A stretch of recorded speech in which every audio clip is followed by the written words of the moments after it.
I'm now going to read a vignette about teaching Emile about respecting property and not damaging things. Your ill-tempered child ruins everything he touches. So he's saying, okay, now let's imagine Emile just ruins everything that he touches. This is an ill-tempered child, or we don't have to imagine it's Emile. Any child who is ill-tempered and just ruins things, that they damage things without thinking about it. Your ill-tempered child ruins everything he touches. Do not get angry. Put what he can damage out of his reach. So there's the first thing. Arrange the environment so the child isn't going to damage things that are going to be important for you. He breaks the furniture he uses. Do not hurry to replace it for him. Let him feel the disadvantage of being deprived of it. He breaks the windows of his room. Let the wind blow on him night and day without worrying about colds. He breaks the windows of his room. Let the wind blow on him night and day without worrying about colds, for it is better that he have a cold than that he be crazy. Never complain about the inconveniences he causes you. So instead of saying, hey, that really bothers me, I'm bothered by this, that's not going to mean as much to the child as what he says next. So never complain about the inconveniences he causes you, but make him be the one to feel those inconveniences first. Finally, you have the windows repaired, continuing to say nothing about it. He breaks them again. Then change method. Tell him curtly, but without anger, the windows are mine. They were put there by my efforts. I want to protect them. Then you will close him up in darkness in a place without windows. In response to such a new procedure, he begins by crying and ranting. No one listens to him. Soon he tires and changes tone. He moans and groans. A domestic turns up. The rebel begs him for deliverance. So the rebel is the child, saying, hey, help me get out of here. So he's closed in a room without windows because he has broken windows more than once. So now someone comes and the child begs him for deliverance. Without seeking pretexts for not doing it, the domestic responds, I too have windows to protect, and leaves. So this person says, I'm not going to help. I have windows. I don't want you breaking my windows. I'm not going to help you. Finally, after the child has remained there several hours, long enough to get bored and to remember it, someone will suggest to him that he propose an agreement by means of which you will give him back his freedom if he no longer breaks windows. He will not ask for better. He will have you asked to come and see him.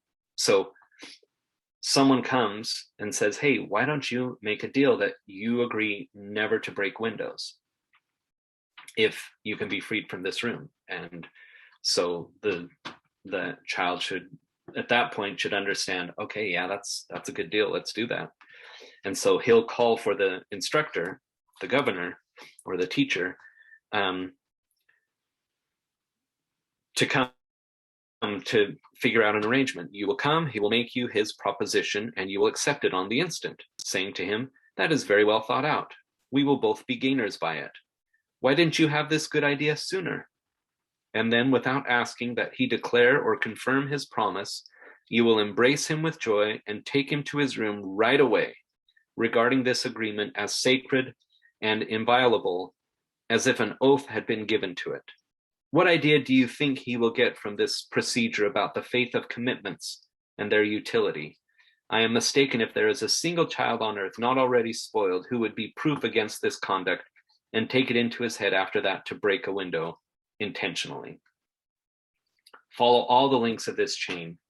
The naughty child hardly dreamed, while making a hole for planting his bean, that he was digging for himself a dungeon where his science would not be long in shutting him up. Okay, so, and this one references the other another vignette about the child planting the beans and then having the confrontation with the gardener. So in this vignette, Rousseau is saying, don't tell the child, hey, stop breaking windows, or it really bothers me when you break windows.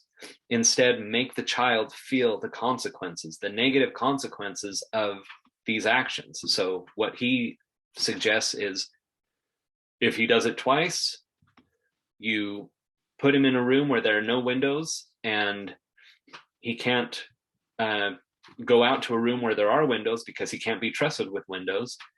And then we have a helper come, and the child would say, hey, can you help me get out? And the helper would say, I'm not going to help you. I too have windows and I don't want them damaged.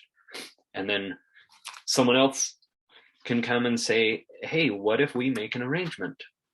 Let's agree to never break windows and see if you'll be able to get free, if you can leave this room if you make that agreement. He does that, calls for the teacher and says, hey, let's make this deal. I will never break windows if you'll grant me my freedom. And the governor says, it's a great idea. Why didn't you do that right at the beginning? And we see from this that kind of the method, kind of the approach of Rousseau in education is, you don't teach by precept at this stage, at someone who's this old. This is book 2, so this is not an infant, but not an adolescent.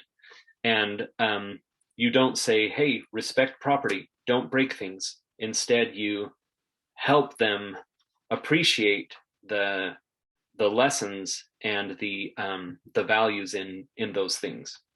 So that is another vignette from Emile. It comes from book 2.